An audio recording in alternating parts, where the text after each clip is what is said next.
to actually get an interception in a game? I'm sure you're working on it all week. There's an emphasis to get turnovers, but when you actually grab one in a game, what's that like for you? I would say it's a surreal moment, especially it being my first one and being a redshirt junior. I would say it feels like all that work you did put in throughout the week to get there, all the ball drills you do to actually have it pay off. It means something to me. I think that's a really great feeling to have, honestly.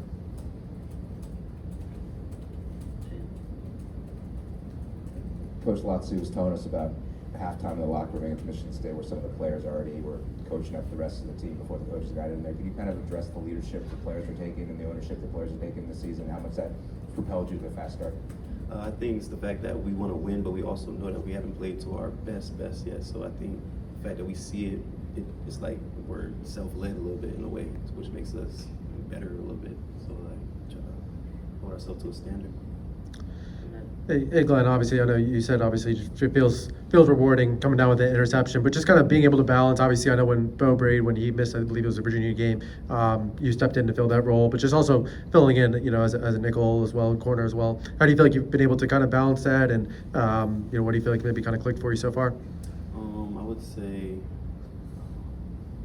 really my teammates, they try to keep me up, even like when Bo did go down. They try to make sure everything was cool for me, make sure everybody was moving on the same page, make sure we had leadership coming from different areas, whether it be Dante and Trader. They try to make everything seem smooth and go fast, and communication's key. So, like you said, from safety to nickel, so I was to make sure I'm on the same page, people talking. True, gotcha. And then just a quick follow-up on that. I know week before, I believe it was midway through the first quarter, you had a pretty big hit right at the line of scrimmage. But you've been an asset in run support. Is that something you kind of take pride in, or? We take pride in all of it, honestly. But run support, yes, sir. Cool. Set the edge. Yeah. Glenn, as you stepped into this, starting slot nickel role this year, how much have you leaned and learned on Tareef Still, who's outside but was in that role last year? I say a whole lot. I ask him questions all the time, how he would play things last year. But yeah, he gives me a lot of knowledge, especially coming from a corner perspective, because I'm more so a safety. So feet work, all that different man text. So I'd say he helps a lot when it comes to that aspect in the slot. First up, do you prefer Glenn or Glendon? I like Glenn. Glenn, okay, we'll make sure we'll say Glenn then. Going in this week, you guys have a chance to be 5-0 for the first time since 2001. What does it mean for you guys as a team to just have that opportunity to bring that start to this program this season? We don't even try to see it as too much being 5-0. We try to see it as winning the next game and just trying to play our best game, because we know we still haven't leaving a little bit of meat on the bone, as Lots like to say. Locks, I may know this was the running backs coach here in 2001 when they started 5-0. I asked him about it. He said that he sees some comparisons between your team and that team, and the fact that he loves coaching you guys. Just what is the Brotherhood here like? How special is it to go out there with these guys every week and practice with them, play with them? I would think that's what makes us thrive a little bit, because as Coach says, don't let your brother down, and we really live by that, because we have such a tight connection with each player, like off the field and on the field. So I think that helps us on the field. Dave. Hi there, Glenn. Back here also. Coach Loxley, you mentioned Indiana's quarterback, more of a long ball player. You started out with a couple of games of more mobile quarterbacks. So what are you seeing from Indiana's quarterback and wide receiver group?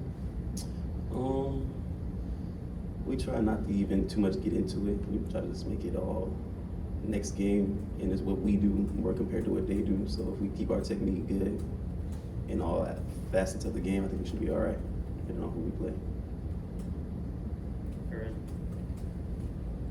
Hey Glenn, I don't know if you were here when Coach Loxley was answering the question about you. He was talking about basically how you matured over your time here. How have you felt that, yourself grow in the time you spent in Maryland? I would say overall, it's just seeing what Loxley has actually been building. I see we actually have something. So to see that makes me want to be more of a leader, because I know I'm coming into that role. So I just want to achieve what I know we can achieve. And then I think it was you that came up with the nickname for the safeties, the Reapers. And people tell me that you love hitting. What do you like about it? What is some of the best hits you've ever made? I would say probably the Virginia one. I like that one. just because of the angle and the speed I came down, and at which point in the game it was, that was like a little turnaround for us to get us back on track to how we should be playing. How long have you kind of been a big hitter? I'll say all my life, honestly. It's more of a mindset thing. Ed? Glenn, this team has a defense. You guys have only given up 12 points a game, but allowing 330 yards per game. Is that something that you guys are comfortable with? Is that something that concerns you guys? Yeah, that's why I say we haven't played our cleanest game, and also leaving meat on the bone, like such as third downs and stuff. We can play a little cleaner, because we aren't letting up points, but the yards, we still want to get those down as well. So we do little small things each and every week. That's what we emphasize. And then second question is, when you guys are taking away the balls prolifically, you guys have done, how much does that sort of feed you guys as a defense? I would say it feeds us a lot, because it's like once one person gets it, somebody else wants to get a turnover. Everybody wants to somehow pitch in to get in on the party. Yeah, kind of talking about like those takeaways. Again, you guys ranked first in interceptions in the Big Ten. Preparation-wise, what do you think has helped you guys contribute to now being so prolific, taking the ball away, and how do you kind of continue that momentum as the Big Ten play continues on? I would say making it an emphasis when we go into practice. We have to like coach says, attack the ball, whether it be good on good pairs or whatever. We gotta attack the ball and like get good for whether it be offense or defense. Like give each other the best look we can. What's what we're gonna see in the game, so we try to replicate that. Anyone have anything else?